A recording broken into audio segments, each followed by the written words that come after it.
বরগুনায় ৩টি সংসদীয় আসন পুনর্বহলের দাবিতে মানববন্ধন কর্মসূচি পালিত হচ্ছে। বরগুনা প্রেস ক্লাব প্রাঙ্গণে এই মানববন্ধনে বরগুনার সাধারণ বাসিন্দারা অংশগ্রহণ করেছেন। আপনাদের জানিয়ে রাখি, ২০০৮ সালের জাতীয় সংসদ নির্বাচনে বরগুনার ৩টি আসন থেকে ২টি সংসদীয় আসনে রূপান্তরিত করা হয়।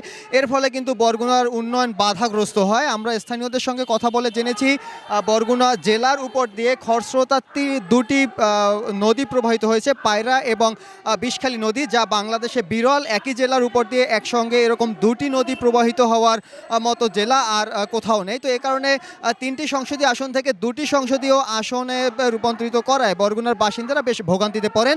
একটি তথ্য জানিয়ে রাখি যে বরগুনা সদর এবং বেতাগী উপজেলা নিয়েছিল বরগুনা 1 আসন, আমতলী এবং তালতলী উপজেলা নিয়েছিল বরগুনা 2 আসন এবং বামনা ও পাথরঘাটা উপজেলা নিয়ে গঠিত ছিল বরগুনা 3 আসন। কিন্তু 2008 সালের নির্বাচনে বরগুনা সদর, আমতলী এবং তালতলী উপজেলা, এই 3 উপজেলাকে নিয়ে বরগুনা 1 আসন গঠন করা হয় এবং বামনা, পাথরঘাটা ও বেতাগী উপজেলা নিয়ে বরগুনা 2 আসন গঠন করা হয়। মূলত যেহেতু খরস্রোতা দুটি নদী এই জেলা উপর দিয়ে প্রবাহিত হয়েছে, এর ফলে কিন্তু স্থানীয় যে বাসিন্দারা তারা কিন্তু বেশ সমস্যার সম্মুখীন হতে হচ্ছে তাদের। কারণ বরগুনা 1 আসনের বরগুনা সদর থেকে যদি সংসদ সদস্য নির্বাচিত হন, সেক্ষেত্রে তালতলী এবং আমতলীর বাসিন্দাদের খরস্রোতা পায়রা নদী পাড়ি দিয়ে কিন্তু বরগুনা আসতে হয়। অন্যদিকে পাথরঘাটা উপজেলা থেকে কিন্তু আমরা দেখেছি পরপর বেশ কয়েকটি সংসদ নির্বাচনে সংসদ সদস্য প্রার্থী নির্বাচিত হয়েছেন। সেক্ষেত্রে সংসদ সদস্যদের কাছে যেতে হলে কিন্তু খরস্রোতা বিষখালী নদী পাড়ি দিয়ে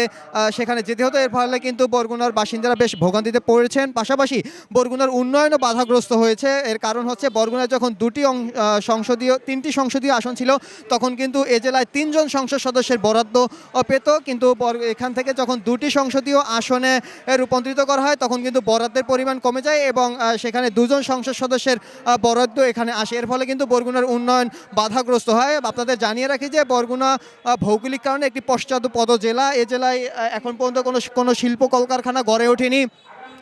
এ কারণে কিন্তু বরগুনায় দিন দিন বেকারত্বের সংখ্যা বৃদ্ধি পাচ্ছে। তো এখানে যদি 3 জন সংসদ সদস্য নির্বাচিত হন, যদি বরগুনায় 3টি সংসদীয় আসন পুনর্বহাল করা হয়, তাহলে কিন্তু 3 জন সংসদ সদস্যের আপ্রাণ প্রচেষ্টা এখানে কিন্তু এই জেলাকে এগিয়ে নেওয়া সম্ভব বলে মনে করেন বরগুনার সাধারণ মানুষ। এ কারণেই কিন্তু আজ তারা রাস্তায় নেমেছেন।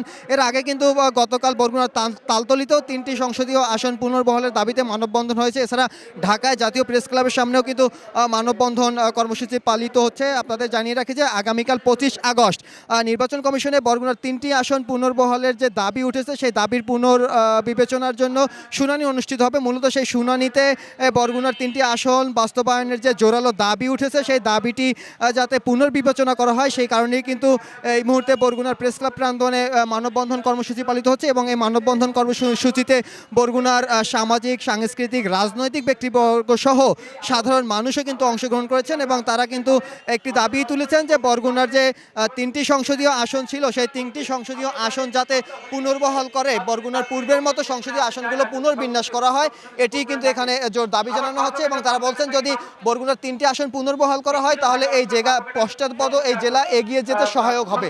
তো এই ছিল বরগুনা থেকে আমার কাছে সবশেষ।